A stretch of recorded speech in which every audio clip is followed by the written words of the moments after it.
男朋友嫌弃我和他的上司喝酒，说我恶心，说我骚气，说我乱勾引，雇了一群男人把我扔到荒郊野岭，自己去和白月光狂欢。后来他的白月光朝我脸上扔一份孕检单，我看着还在跪地的男朋友，轻轻说了一句：“你真恶心。”大家好，开始今天的分享之前，希望你能给人间烟火点个订阅，我将会分享更多优质的内容。你真恶心，什么事都干得出来。白慕成一脸厌恶地看着我，那眼神仿佛在看一个令他无比唾弃的陌生人。我浑浑噩噩地被他从车上拽下，还没等我站稳脚跟，他便毫不留情地将我狠狠扔到地上，身体与坚硬的地面重重碰撞，扬起一片尘土，瞬间只觉浑身剧痛，仿佛骨头都要散架了。我挣扎着想要爬起，却发现双手沾满了泥泞，那冰冷潮湿的泥土紧紧粘附在我的皮肤上，让我感到一阵恶心。我做了什么？为了你付出那么多，你怎么能这样说我？他却不屑地冷笑一声，别把自己说得那么高尚，谁知道你还做了什么见不得人的事。突然伸手一把夺过我手上的包，我的东西就这样毫无防备地被他一股脑地倒出，噼里啪啦地狠狠摔在地上。你们不带套的呀！白慕成在说出那伤人的话语后，脸上竟还浮现出一丝调侃的神情。既然这么会玩，那我找人陪你玩。他身后的那些男人一个个虎视眈眈地看着我，仿佛我是他们眼中的猎物，眼神中透露出毫不掩饰的凶狠和贪婪。我被吓得坐在地上，连忙后退，破口处血迹隐隐渗出，与泥土混合在一起，形成一块块暗红色的污渍，显得狼狈不堪。白慕成，我是你的女朋友？我颤抖着声音问他，声音里带着明显的哭腔。白慕成蹲下，抬起手定住我想逃脱的脸，他脸上带着残忍的笑，说：“你不是喜欢玩吗？我就让你玩个够，这些人会好好陪你玩的。”车轮急速转动，扬起一片尘土，很快便消失在我的视线中。那辆车还是我攒钱给他买的。四周一片死寂，只有男人急促的呼吸声在耳边回响。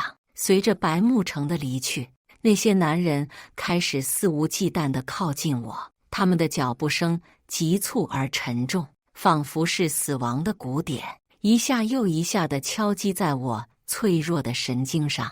我惊恐地蜷缩在角落里，身体不停地颤抖。月光微弱地洒在地上，勉强照亮我前行的路，可那阴影处似乎随时都可能隐藏着未知的恐惧。手机在这荒僻之地没有信号，叫不到车，我仿佛被与世界隔绝了一般。我边走边任由泪水流淌。当初是他之前跪下来求我，说他的上司想跟我交个朋友，我本来疯狂摇头拒绝，他却说着哭腔，双手紧紧地握住我，仿佛我是他最后的救命稻草。看着白慕成那可怜的模样，我的心渐渐软了下来，最终我还是答应下来。然而，跟他上司在包间喝酒到吐时，白慕成依旧没有出现。我强忍着胃里的翻江倒海和心中的苦涩，一杯又一杯地陪着那位上司喝酒。当那个死男人手搭在我的腿上的那一刻，我仿佛被电击了一般，全身的血液都涌上了头顶，心中充满了恐惧和厌恶。我用尽全身的力气，猛地推开他，然后不顾一切地落荒而逃。在包间门口，我看到一个跟我年纪相仿的女孩站在那里，我们目光交汇，她的哭泣声戛然而止，慌乱地抬手擦掉脸上的泪水，动作急促而又带着几分掩饰。她不再与我对视，深吸一口气，脚步颤抖地朝着包间走去。我怀疑过她是谁，但此刻的我只想找到白慕成，但没想到我冲出来却发现白慕成一直在酒店门口。我走近他时，他脸上没有了之前温柔可怜的表情，取而代之的只有厌恶。他的眼神冰冷而犀利，仿佛在看一个令他作呕的东西。之后，我就这么被他扔到荒郊野岭。其实那些男人没有碰我，他们觉得白慕成太缺德了，他们也不能真的这么禽兽不如，让我给他们一点车费就放我走。我含着泪跟他们连忙道谢，把身上的钱全给了他们。我回到家，家里依旧黑暗一片，白慕成不在家。我一遍遍给他打电话，手指机械地重复着拨号的动作，却只有单调的铃声回响在寂静的房间里。后来我才知道，这天晚上他大学的初恋白月光从国外回来，白慕成那么匆忙，就是要跑去陪他。白慕成升了职，这个消息还是我的朋友告诉我的，他正好是在那家公司上班。他跟我说，白慕成看起来非常高兴，激动地拥抱那个给他升职的老板，也就是骚扰我的那个上司，并大声宣布今晚请公司的所有人吃饭。他恭喜我，说我有那么上进的男朋友，我可真服气。我象征性地笑了笑，没有说话。你男朋友今晚肯定带你去吧？吃饭的时候可要坐我旁边啊。他把地址发到我的手机上，我看着熟悉的餐厅名字，那是我和白慕成在一起后最喜欢的一家餐厅。我忍不住有些解脱地松口气，应该是他原谅我了。拿出那件白慕成曾经最喜欢的裙子，我画上精致的妆容，不想让白慕成在全公司面前丢脸。本来今晚公司要加班，加班费有3倍，这是一笔不小的收入，但我还是选择请假。我给白慕成发条信息，但是一直到我到达餐厅，他都没有回我。站在包间门口，我的脚步一顿，耳边传来里面欢声笑语。我缓缓推开门，心跳不由自主地加快。包间里灯光璀璨，每个人的脸上都带着笑容。当我出现的那一刻，所有人都安静了下来，目光齐刷刷地聚焦在我身上。时间仿佛凝固，整个包间陷入了一种诡异的寂静之中。我在人群中终于看到白慕成的身影，心却仿佛被重锤狠狠击中。白慕成坐在餐桌前，旁边却不是给我留的空座位，而是一个陌生的女人。她身着一袭优雅的连衣裙，长发披肩，妆容精致，正在好奇地瞧向我。白慕成看到我后脸色凝重，并没有招呼我坐哪里。小叶来了呀！我的肩膀立刻附上一只肥胖的手，那熟悉的触感让我的身体瞬间僵硬，一股厌恶和恐惧从心底涌起。那只手重重地压在我的肩膀上，仿佛要将我整个人都压制住。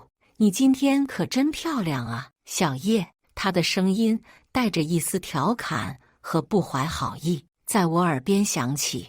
白慕成，你也真是，女朋友来了也不跟我们说一声，故意将声音提高，让整个包间的人都听得清清楚楚。一时间，所有人的目光再次聚焦在我、白慕成和他身上，气氛变得愈发尴尬和诡异。我拼命地挣扎着，试图摆脱那只紧紧抓着我的肥胖的手，他的力气大得惊人，如同铁钳一般，让我动弹不得。他牵着我的手，硬生生把我拉到他坐旁边的空位。我紧紧盯着白慕成，他的眼神如冰，没有一丝温度，更没有丝毫要帮助我的意思。就那样静静地坐在那里，看着我被他上司拉过去，脸上没有任何表情的变化。几个同事甚至凑在一起，小声地嘀咕着什么，带着八卦的神情，不时地朝我和白慕成的方向瞥上一眼。饭桌上，我的视线一直盯着那两人，但白慕成面向他的白月光，脸上的冷漠瞬间消失不见，取而代之的是我从未见过的温柔，眼神中饱含着深情与宠溺，仿佛整个世界此刻只剩下他们两人。他凑近他的耳边低语起来，看到那个女人脸上泛起的红晕，以及娇羞地垂着白慕成的胸前，我呆呆地看着他们。四周的女人向我投来同情的目光，视线转向那个男人，充满畏惧。我能清晰地感觉到那无耻之人恶心的手在我的腿上肆意游走，全身的鸡皮疙瘩都起来了。我胃里一阵翻江倒海的恶心，之前所有的委屈、痛苦在这一刻全都转化为愤怒。我站起身，在众目睽睽之下，我用尽全身的力气，抬手给了他一巴掌，巴掌声清脆响亮，整个包间瞬间只剩下这声音的回响。所有人目光齐刷刷地看向我们，我的手因为用力过猛而微微颤抖，掌心传来一阵火辣辣的疼痛，心中却没有丝毫的后悔。那个上司的脸上瞬间浮现出一个红红的掌印，他也似乎被我这突如其来的举动打懵，愣了好几秒才反应过来。他的眼神中先是闪过一丝愤怒和惊愕，随后又变得有些慌乱和心虚。你疯了吧？他恼羞成怒地吼道。我是疯了，所以你赶紧跑，小心我把你杀了，别让我找着你的骨灰，不然给你扬了。PM2.5你都不配当。我指着他的脸，声音冰冷而尖锐，带着无尽的愤怒与嘲讽。在众人惊愕的目光，拿起包走了出去。到家还没40分钟，重重的踹门声突然响起，打破夜晚的宁静。我抬眸，白慕成猛地冲进屋内，他双眼瞪得极大，眼神中燃烧着熊熊的怒火，仿佛要将我吞噬。他径直走到我面前，双手紧紧握拳，身体因愤怒而微微颤抖。你是不是脑子抽了？知不知道你在做什么？他几乎是吼着向我质问，声音在这小小的空间里回荡，震得我耳膜生疼。我咬着下唇，努力让自己的声音保持平稳。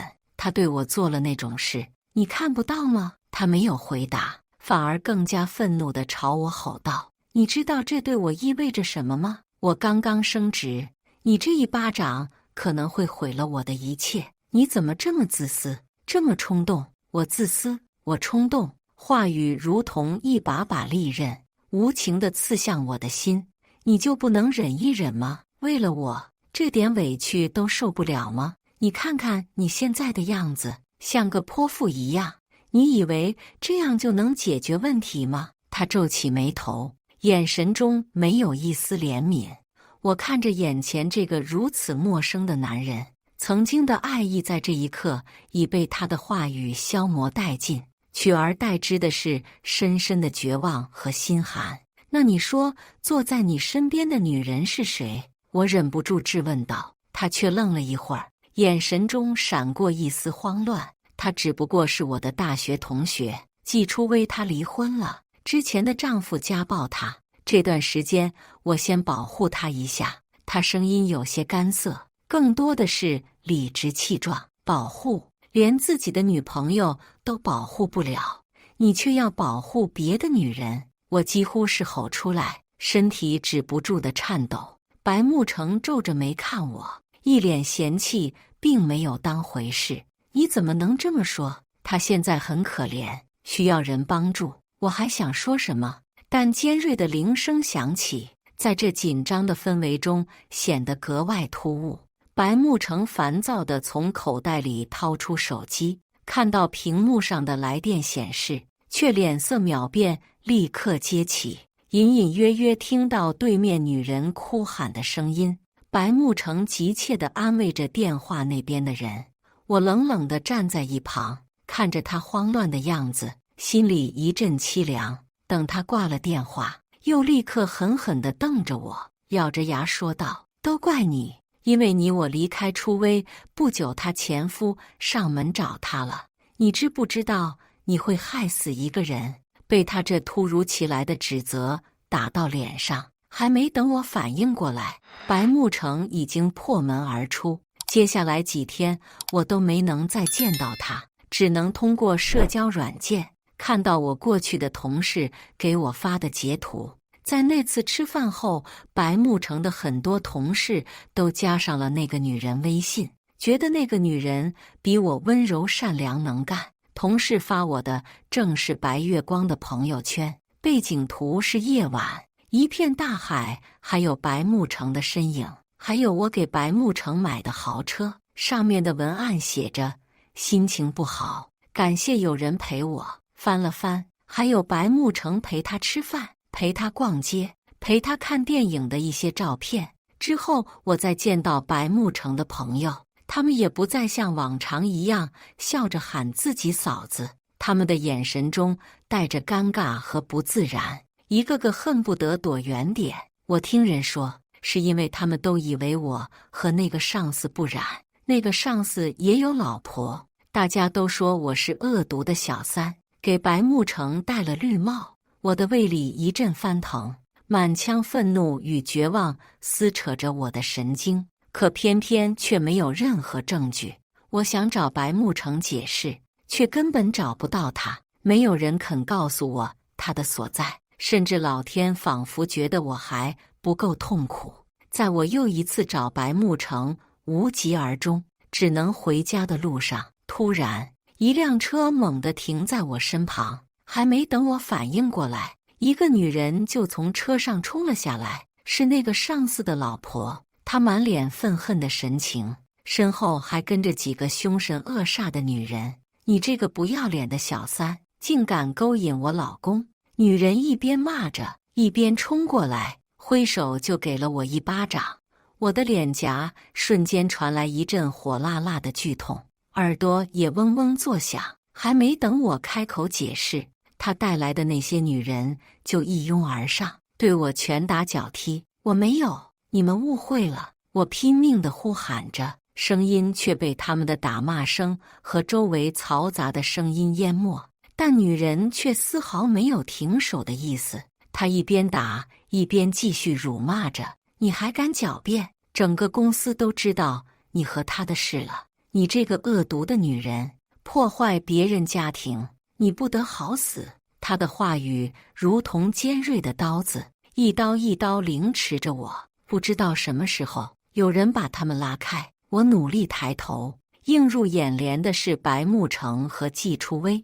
季初微保持得体的微笑，温柔地对上司的老婆道歉解释，声音轻柔动听，仿佛他真的是一个善良无辜的路人，在为我解围。只有我看到他瞥向我的目光中那一丝不易察觉的得意和狡黠。给了上司的老婆一大笔钱做补偿，那个女人才坐车离开。人走后，季初微才仿佛刚想起我似的，轻轻蹲下身子，想要扶起我，嘴里还念念有词：“大家真的是误会你了，你和慕成老板之间没什么的，我都知道，我会帮你解释。”白慕成就站在一旁，眼神复杂地看着我：“初微，你就是太善良了，这样不知廉耻的女人哪里值得你去帮她？自己的干下的事，就活该她自己受着。慕成哥哥，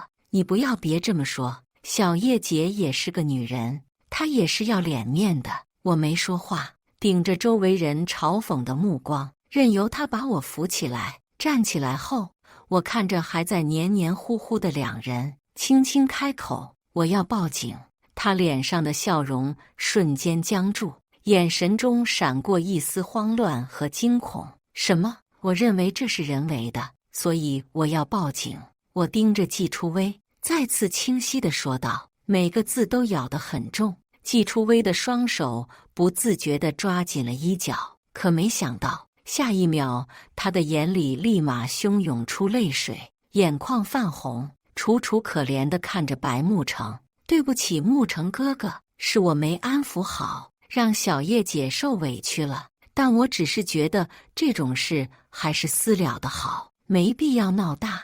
白慕成看到后，立马心疼得不行。这点小事还需要报警？初薇都帮你把事情办妥了，还想怎样？季初薇此时哭得更加梨花带雨，仿佛她才是那个受尽委屈的人。她紧紧抓住白慕成的胳膊，娇嗔道：“慕成哥哥，我真的是想帮他，我没想到他会这样想我，还是对不起他，让他受委屈了。”白慕成轻轻拍着季初薇的肩膀，安慰着她，然后转过头对我怒目而视：“初薇好心好意，你不领情就算了，还说要报警，你是不是想把你不知廉耻的事情闹得人尽皆知？”我看着他们这副模样，心中一阵冷笑。人尽皆知？难道现在事情还不够人尽皆知吗？我被当成小三，在街上被人殴打，而始作俑者却在这里装无辜。白慕成，你到底有没有一点是非观？我懒得听他们解释，直接打了报警电话。余光中，季初薇的脸色已经变得苍白。最终警察给我的结果，确实是有人故意怂恿那些女人打我，并且告诉我罪魁祸首就是季初薇。警察问我是否和解，我看着蹲在地上的一群人，忍不住笑出声。那些曾经对我拳打脚踢、恶语相向的女人，此刻都低垂着头，不敢与我对视。你们现在知道错了，当初动手的时候怎么那么嚣张？其中一个女人微微抬起头，眼神中带着些许愧疚和恐惧。我们也是被他骗了，他给了我们钱，说你是破坏他家庭的小三，我们一时糊涂，一时糊涂。我打断他的话，你们的一时糊涂让我遭受了多大的痛苦，你们有没有想过？我看着他们，心中的怒火难以平息，转过头看向季初薇，她的嘴唇紧紧抿着，表情楚楚可怜，仿佛想要说些什么来为自己辩解，但又始终没有开口。这时候，白慕成则走上前来，试图为他开脱。也许这中间有什么误会，初薇她不是这样的人。看着白慕成毫不犹豫地将季初薇护在身后，那副紧张兮兮的模样，我的怒火噌的一下就冒到了嗓子眼。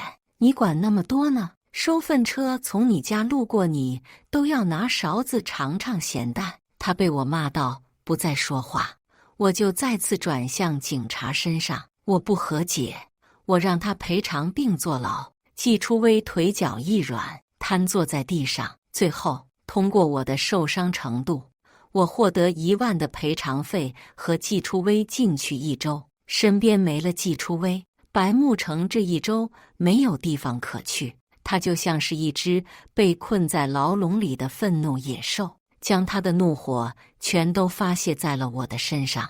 你就非要把事情做得这么绝吗？初薇他已经知道错了，你为什么就不能放过他？白慕成一边说着，一边重重地将手中的杯子摔在桌子上，水花四溅，就如同他此刻暴躁的情绪。我吐着瓜子壳，慢悠悠地看着电视的综艺节目。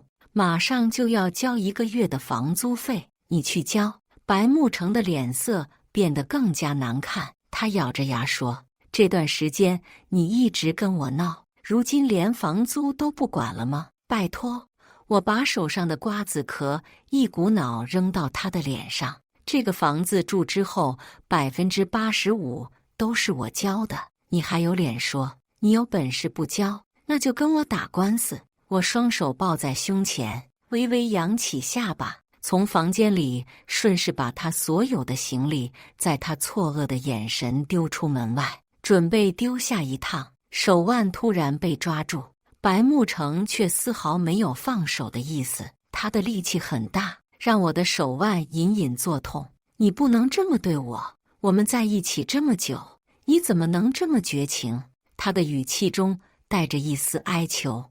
我直白了当翻个白眼，神经病！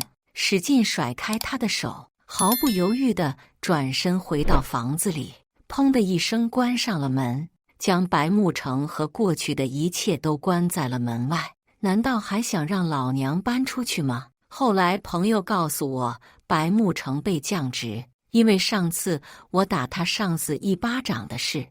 而监狱里的季初薇还不知道，心心念念爱她的男人，如今又变成公司牛马。等他出来那天，白慕成依旧去接了他，带着玫瑰花和蛋糕去的。围观的旁人都在轻声感叹着爱情的美好。他们自己在外面重新租了一个房子。我在马路边等车时，看到白慕成开着我送他的车，隔着车窗笑着对我嘲讽道：“你过得也不怎么样嘛。”坐在副驾驶座的季初薇更是夸张，她笑眯眯的，眼神中透露出浓浓的不屑和嘲讽。我轻轻地笑了笑，那笑并非是对他们的回应，好戏还在后头。我向朋友打听了当初包间门口的那女孩，她也是那个死男人的干事，刚转正不久。我把她约到咖啡厅，见到她时，我不禁倒吸一口凉气。她脸上的伤清晰可见，那是一块淤青，在她白皙的脸颊上显得格外刺眼，就像一片乌云笼罩在明月之上。她试图用头发遮挡住脸上的伤，但那些伤痕还是若隐若现，让人无法忽视。是那个人打的吗？我咬着牙，愤怒如同即将喷发的火山，在心中剧烈翻滚。女孩沉默了片刻后，轻轻地点头，她的声音低低的，带着一丝沙哑：“是他。”因为我刚开始不愿意服从他，他没有再说下去，只是紧紧地咬着嘴唇，眼中闪烁着泪光。他告诉我，他不止骚扰了一个人，几乎职位比他低的女孩全逃不过。我紧紧地握住他的手，说道：“我们不能再让他这样为所欲为下去了，我们要勇敢地站出来，为自己也为其他受害者讨回公道。”他看着我，眼中原本的恐惧和无助渐渐被坚定所取代。我们开始地下悄悄联系那些曾经遭受过骚扰的女孩。有些女孩一开始心存顾虑，怕被报复，怕以后找不到工作，死活都不说出来。我们没有放弃，一次又一次的耐心劝说，向他们讲述我们的决心和计划，让他们知道他们不是孤立无援的。我们承诺会一起面对可能的后果，会尽最大的努力保护他们的权益。最后纷纷站了出来，讲述自己的遭遇。有些女孩机智的会在他骚扰的时候录音，或者悄悄拍视频。我们将每一个细节都记录下来，包括时间、地点、具体的行为等，形成了一份详细的证据清单。同时，我向公司的高层反映情况，但公司死不承认，说我们想要钱，想要疯了。我就咨询了律师，了解相关的法律法规，准备在必要的时候采取法律手段。后来，公司和那个男人的恐吓信一个个发到我的手机上，甚至会在我的家门口放死人玩具。那些恐吓信中言辞恶劣，充满了对我的污蔑和威胁。他们试图用这种卑鄙的手段让我闭嘴。我只能通过社交媒体发声，各大社交平台上发布我们的遭遇，详细地讲述了那个上司的骚扰行为以及公司的不作为和恐吓，把所有女孩的脸打上码，只有那个男人丑陋的嘴脸。网友们瞬间被点燃了怒火，开始狂骂那个上司。社交媒体的评论区瞬间被愤怒的言论淹没。公司居然还试图包庇这个混蛋，是不是也和他一样道德败坏？你们的良心都被狗吃了吗？你们这样的行为简直就是在助纣为虐，和那个邪恶的上司同流合污。你们以为可以掩盖真相吗？看看他那副丑恶的嘴脸，就像从地狱里爬出来的恶魔一样，让人恶心到极点。他的所作所为已经超出了人类的底线。他就是一个心理扭曲、道德沦丧的变态狂，他应该受到最严厉的法律制裁，让他在监狱里度过余生，好好反省自己的罪行。这种垃圾不配为人，必须为恶行付出惨痛代价，还受害者公道。之后，公司终于顶不住强大舆论下的压力，不得不做出决定。那个死男人只能被公司辞退。听说后面没有一个公司敢要他，曾经的骚扰行径让他成为了职场上的过街老鼠，人人避之不及。他们为了表达对我的感激，热情地邀请我吃饭，在饭桌上不停地和我聊天，分享着他们最近的生活点滴。他们说现在终于不用害怕地去公司工作，感觉自己轻松了许多。吃完饭后，我笑着跟他们告别，却在家门口撞见戴着墨镜的季初薇。那副墨镜遮住他大半的面容，却挡不住他的得意神情。我没让他进门，有些烦躁地啧了一声：“你到底来干什么？”他低头从包里拿出一张纸，他毫不犹豫地狠狠将那张纸摔到我的脸上，纸的边角擦过我的脸颊，带来一阵微微的刺痛。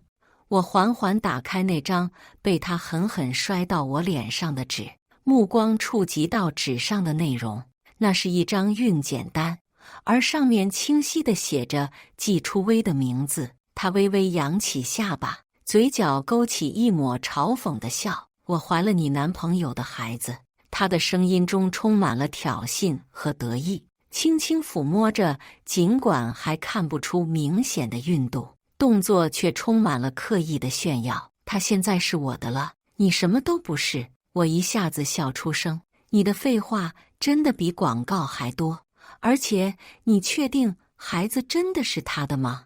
我的声音平静的没有一丝波澜。季初薇听完我这句话后，原本得意的神情僵住，脸色变得阴沉起来。反正孩子不是你的，我只是觉得这种事情还是要确定清楚比较好，毕竟这可不是小事。你少在这里阴阳怪气的。